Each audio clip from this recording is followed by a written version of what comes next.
ISIL is a terrorist organization. ISIL. ISIL. ISIS. ISIS. Daesh. ISIS. ISIS. ISIS. ISIS. ISIL. ISIS.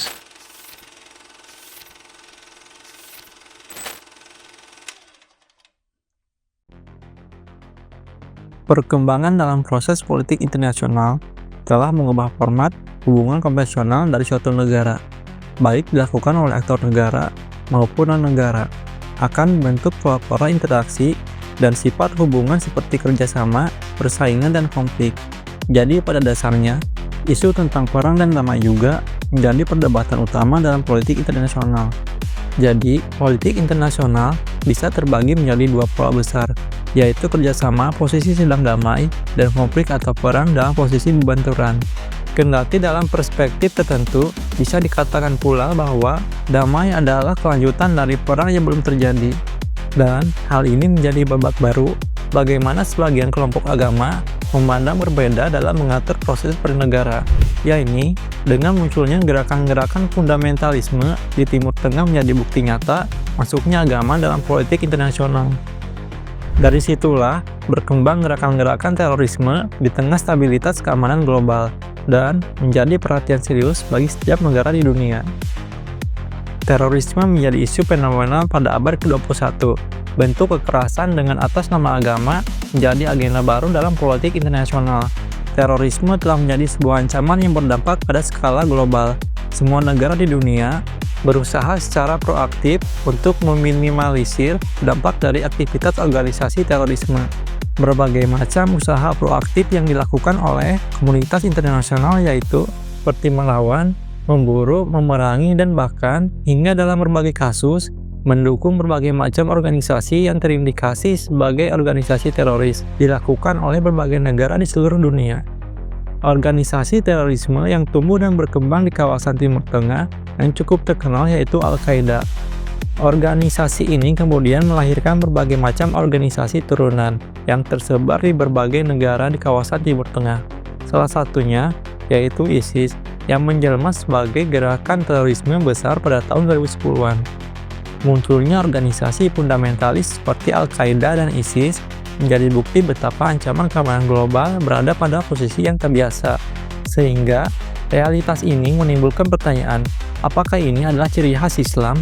Pertanyaan penting lainnya adalah, apakah anarkisme ISIS dalam membentuk negara Islam sesuai dengan kaidah fikih atau tidak? Apakah ada cara lain selain dari apa yang dilakukan oleh kelompok ISIS yang sudah jelas memperburuk kita bahwa Islam sangat radikal dan bukan merupakan sebagai rahmat? Artinya, apakah masih kontekstual kekerasan dilakukan atas nama agama di saat setiap bangsa-bangsa di dunia sudah semakin demokratis?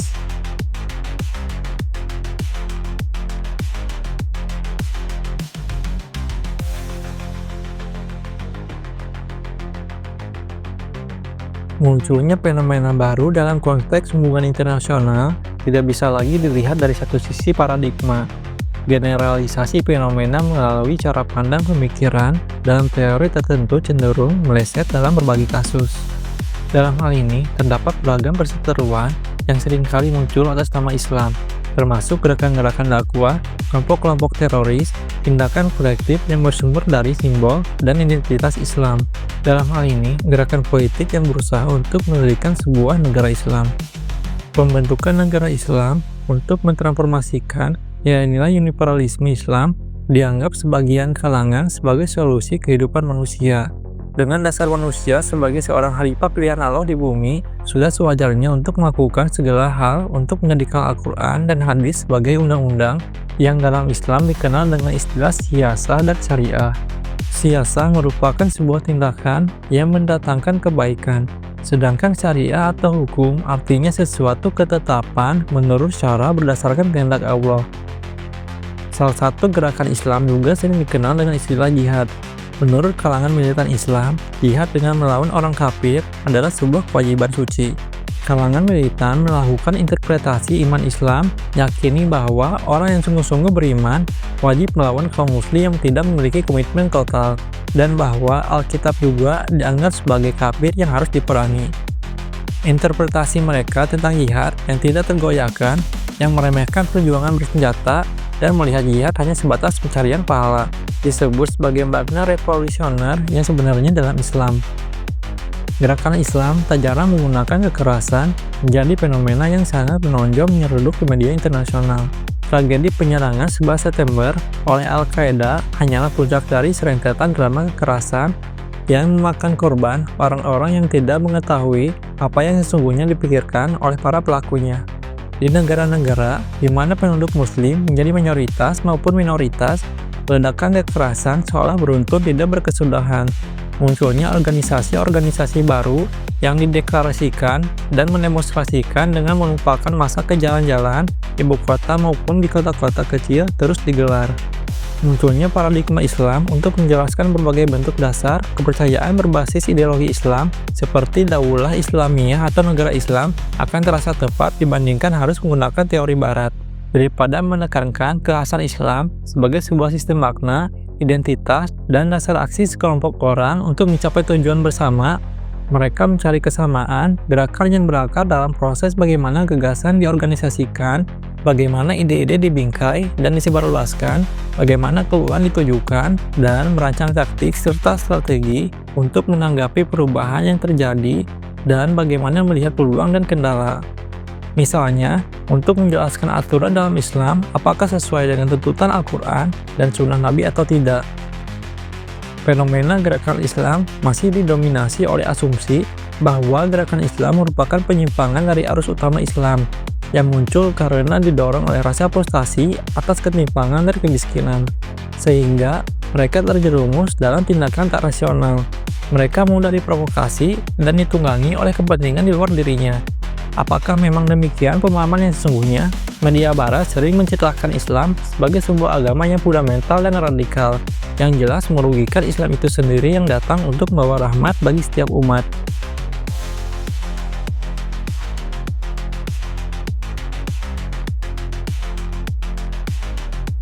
Munculnya fenomena terorisme global merupakan bentuk politik baru yang ditandai dengan upaya memasukkan nilai fundamentalisme agama sebagai landasan kekerasan global.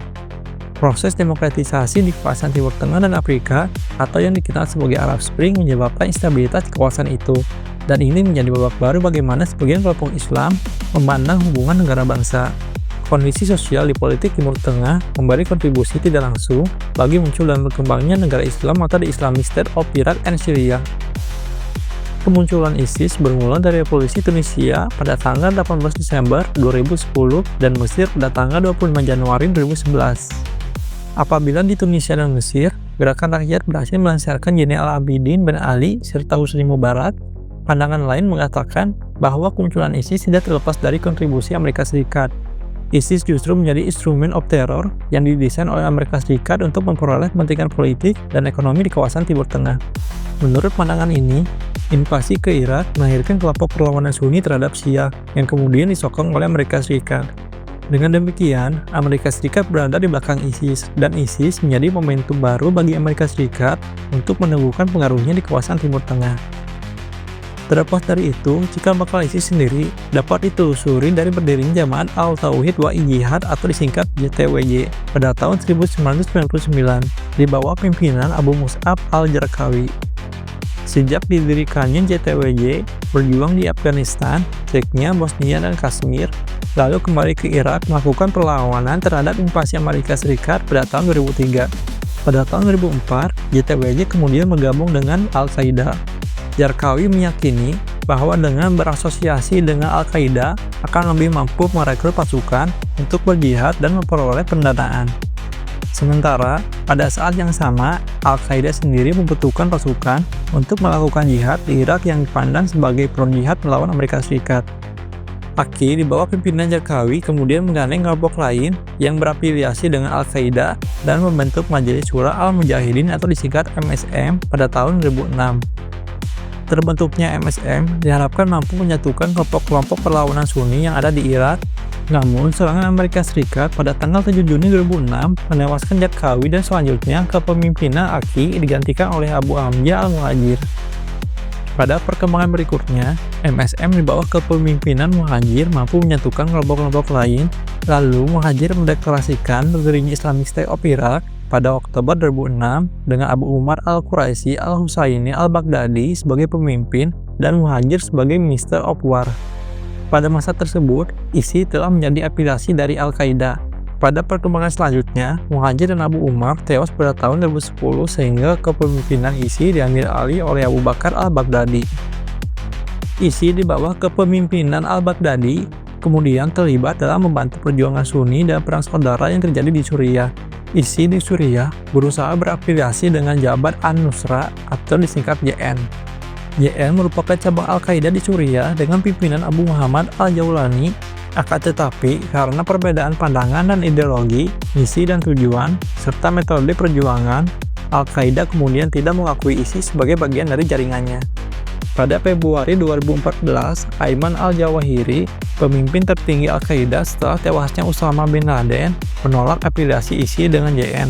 Selanjutnya, dengan adanya pertentangan tersebut, ISIS di bawah pimpinan al-Baghdadi mendeklarasikan berdirinya ISIS pada tanggal 9 April 2013 yang mencakup wilayah Irak dan Suriah. Setelah menguasai beberapa daerah di Irak dan Suriah, seperti Fallujah, Mosul, dan Raqqa, ISIS mendeklarasikan berdirinya Islamic State atau disingkat IS pada tanggal 29 Juni 2014. Wilayah yang berhasil direbut dan dikuasainya diklaim sebagai wilayah kehilafahan baru Islam dan Abu Bakar al-Baghdadi sebagai khalifah. Sebagai kehilafahan Islam, ISIS mengklaim memiliki otoritas agama, politik, dan militer bagi seluruh umat Islam dunia dengan mengajak seluruh umat Islam untuk bergabung menyokong eksistensi khilafah Islam yang dideklarasinya. Dalam konteks negara, ideologi perlawanan menemukan momentumnya ketika terjadi instabilitas di berbagai bidang. Alasan tersebut menjadi logis untuk menjelaskan mengapa gerakan semacam ISIS banyak berkembang di negara-negara yang dilanda konflik atau negara gagal. ISIS diibaratkan sebagai virus yang berkembang biak dalam tubuh negara karena kerusakan dan kelemahan sektor ekonomi, politik, dan militer, baik disebabkan oleh faktor eksternal maupun internal. Lebih dari itu, secara historis, Irak dan Suriah adalah dua wilayah yang memiliki nilai sejarah bagi peradaban Islam. Suriah yang dahulu daerah Syam pernah menjadi pusat perdagangan di masa awal perkembangan Islam, dan Baghdad di Irak pernah menjadi pusat perkembangan kebudayaan Islam. Oleh karena itu, kemunculan ISIS didasari keinginan mengembalikan kejayaan Islam di masa lalu melalui pendirian negara Islam di dua wilayah tersebut. Itulah kenapa mereka melakukan cara apa saja untuk mewujudkan cita-citanya.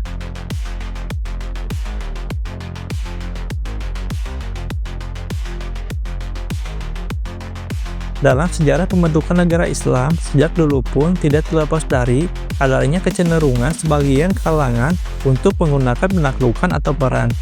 Radikalisme dalam merebut kekuasaan untuk membentuk negara Islam cenderung menguat walaupun kondisi dunia semakin beradab.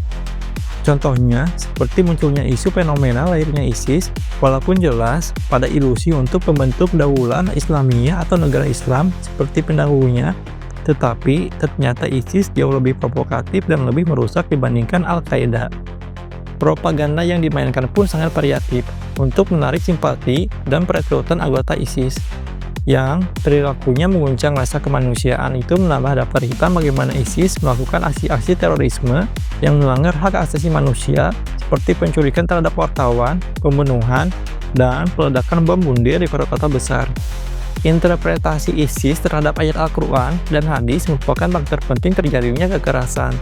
Yang paling mencengangkan adalah mereka mengajukan dalil hadis dari Ibnu Majah dalam Kitabul Kitban yang menyatakan bahwa akan datang sebuah kelompok dari arah timur di mana mereka akan berjuang di jalan Allah dengan sangat teguh. Kalian akan menemukan peperangan yang sebelumnya tidak akan kalian temukan.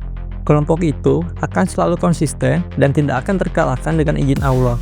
Mereka sudah disimpankan di tempat terbaik di sisi Allah, serta mereka menginginkan kebaikan. Mereka itu yang disebut prajurit mujahidin, Taipan Mansura, atau mereka datang dengan berbendera hitam, dan merekalah pasukan yang mujahidin hitam muslimin. Dengan alasan itu, ISIS sebagai salah satu organisasi radikal merasa harus terus melawan Barat dengan peperangan. Asumsi yang ingin mereka bangun adalah apa yang dilakukan akan dipandang umat Islam lain sebagai satu jalan terefektif untuk kembali menegakkan Islam di bumi. Dalam strategi yang diterapkannya, ISIS menggunakan segala cara dengan melakukan provokasi melalui sejumlah propaganda melalui YouTube, media berita internet, televisi, dan beberapa media dan segala bentuk kekerasan. Tujuannya adalah menarik perhatian terhadap kehadiran mereka. Akibatnya tidak heran dari propagandanya membuat ketertarikan sejumlah muslim yang ingin berjuang bersama ISIS. Dalam melancarkan aksinya, para anggotanya terlebih dahulu didoktrin oleh sejumlah ayat-ayat yang mengharuskan setiap anggota rela mengorbankan jiwa dan raganya untuk agama. Doktrin tersebut sangat ampuh dalam mengubah pola pikir anggotanya yang rela mati untuk menaati perintah pemimpin. Doktrin yang menjadi pandangan dasarnya adalah bahwa dunia dalam keadaan kafir. Jadi secara epistemologis bahwa yang kafir itu bukan kaum muslimin dan musuh yang nyata. Oleh sebab itu, muncullah metode jihad. Atas nama kebenaran agama, jihad merupakan salah satu bentuk penaklukan yang dilakukan oleh ISIS untuk memperluas kekuasaannya karena doktrin jihad memang ada dalam beberapa ayat dalam Al-Quran. Bahwa orang yang berhijrah dan berjihad di jalan Allah adalah orang yang mendapatkan rahmat Allah dan memperoleh rezeki serta ampunan. Surat Al-Baqarah ayat 218. Terus di surat Al-Anfal ayat 73 dijelaskan karena jihad adalah salah satu bentuk infak di jalan Allah. Bahwa dalam metode jihad diarahkan dengan alasan berjihad kepada kaum yang murtad, berjihad kepada mereka yang berselisih dan berbeda pendapat serta jihad untuk kepentingan negara dan jihad kepada ahli kitab. Oleh sebab itu, setiap orang dilarang untuk ragu-ragu untuk berjuang di medan jihad sebab hal itu adalah sebuah kebenaran dan perintah Allah. Surat Al-Hujurat ayat 15. Karena mereka yang berjihad akan dipuji oleh Allah karena termasuk dalam golongan yang bersabar. Sehingga Allah menetapkan bahwa orang yang berjihad adalah orang yang mencari keridhoannya. Kekerasan oleh ISIS di Timur Tengah juga didasari oleh kekeliruan interpretasi mereka terhadap beberapa hadis Nabi Muhammad tentang konflik akhir zaman.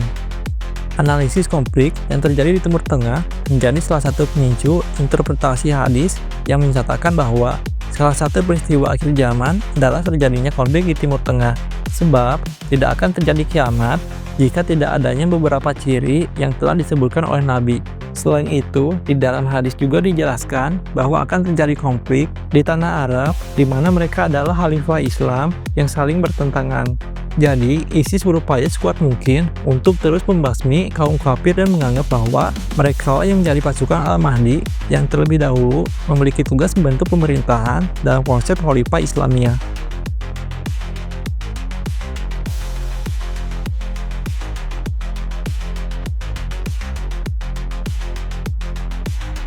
Kalahnya kelompok teroris ISIS di Suriah menimbulkan pertanyaan baru.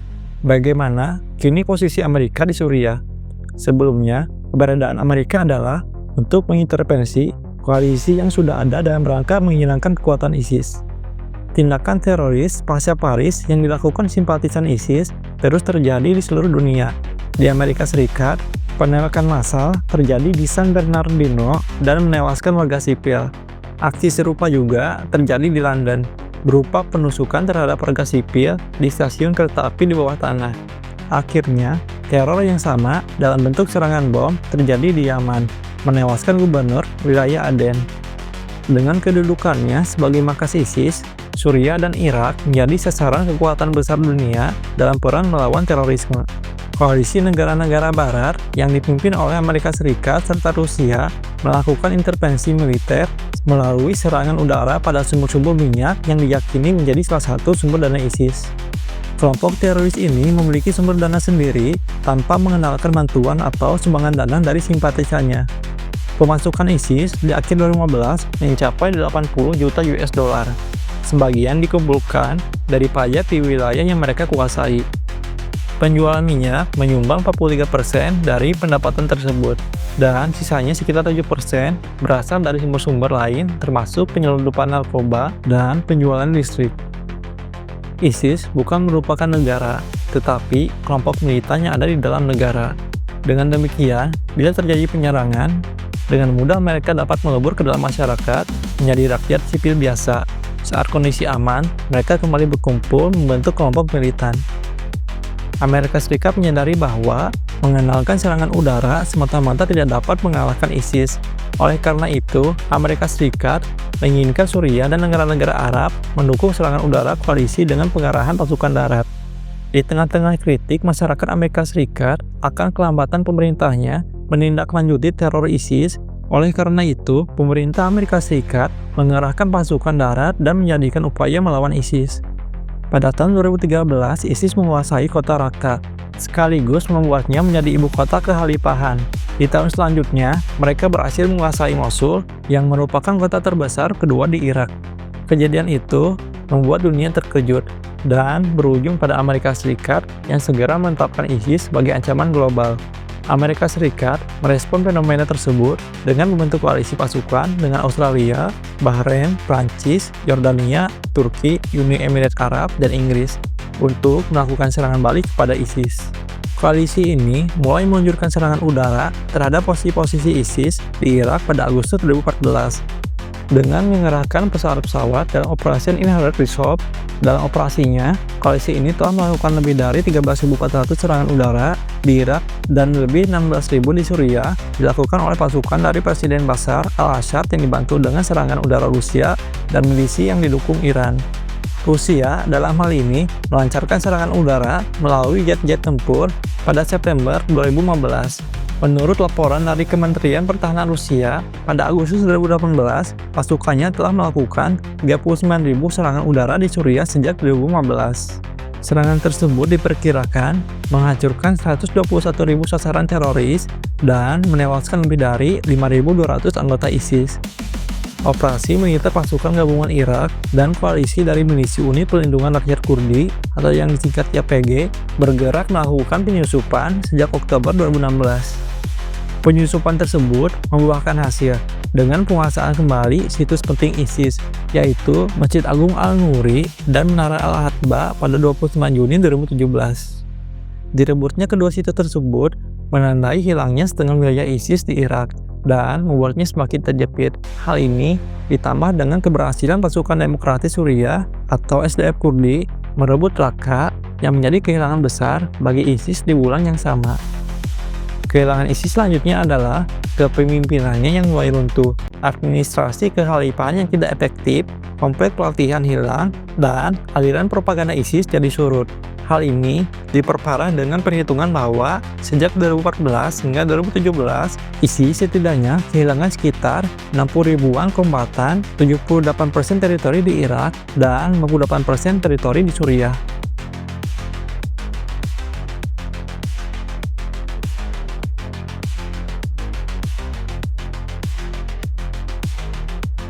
Fundamentalisme sebenarnya ada dalam semua agama di dunia, dan fundamentalisme adalah sebuah ideologi politik yang mengatasnamakan agama. Dalam agama Kristen ada Republika Kristian, di Yahudi ada Zionisme dan lain sebagainya. Islam sebagai sebuah agama bukanlah sebuah fundamentalisme, akan tetapi Islam sebagai ideologi politik menjadikannya fundamentalisme. Dalam memahami fundamentalisme dan terorisme, agama harus dicerna terlebih dahulu. Apakah fundamentalisme itu lahir dari sebuah ideologi politik atau lahir dari nilai agama? Karena pada dasarnya, nilai agama tidak mungkin akan bergeser pada yang bertentangan. Fundamentalisme Islam hanyalah satu dari sebagian dari fundamentalisme. Dapat dipahami, kaum muslimin protes ketika media mengatakan gerakan-gerakan dan perbuatan-perbuatan teroris sebagai gerakan dan perbuatan Islam, dan mempertanyakan kenapa media tidak juga menyamakan teroris dari Irlandia dan Baas sebagai teroris Kristen.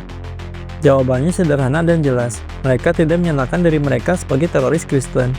Kelompok radikal berkedok agama yang ingin mendirikan sistem pemerintahan Islam atau khilafah di Timur Tengah bukanlah fundamentalis. Sebagian besar umat Islam bukanlah fundamentalis, dan sebagian besar fundamentalis bukanlah teroris. Namun, sebagai teroris sekarang ini adalah Muslim, dan mereka dengan bangga mengakui diri mereka sebagai Muslim. ISIS adalah salah satu contoh gerakan yang berkedok mendirikan negara Islam dan menegakkan syariat Islam, akan tetapi cara-cara yang mereka gunakan sungguh keji. Mereka tak hanya mengacaukan perbatasan negara bangsa yang ada sekarang, tetapi yang paling memprihatinkan adalah tindakan dan perilaku mereka yang tak menghargai kemanusiaan. Dan ini mereka lakukan dengan klaim menegakkan syariat Islam. Gerakan ISIS merupakan bentuk terorisme dan bukan bagian dari ajaran Islam.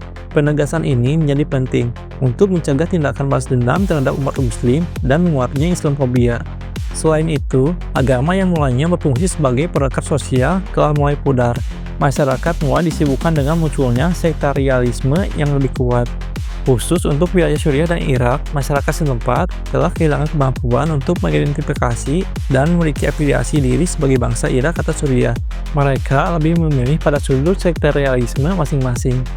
Negara Islam akan terasa tepat dibandingkan harus menggunakan teori Barat. Misalnya, untuk menjelaskan kasus fundamentalisme dalam Islam, apakah sesuai dengan tuntutan Al-Quran dan Sunnah Nabi atau tidak. Dengan dasar manusia sebagai seorang khalifah pilihan Allah di bumi, sudah sewajarnya untuk melakukan segala hal dengan kebaikan. Yang jelas, Islam itu sendiri harus mencerminkan sifat yang datang untuk membawa rahmat bagi setiap umatnya.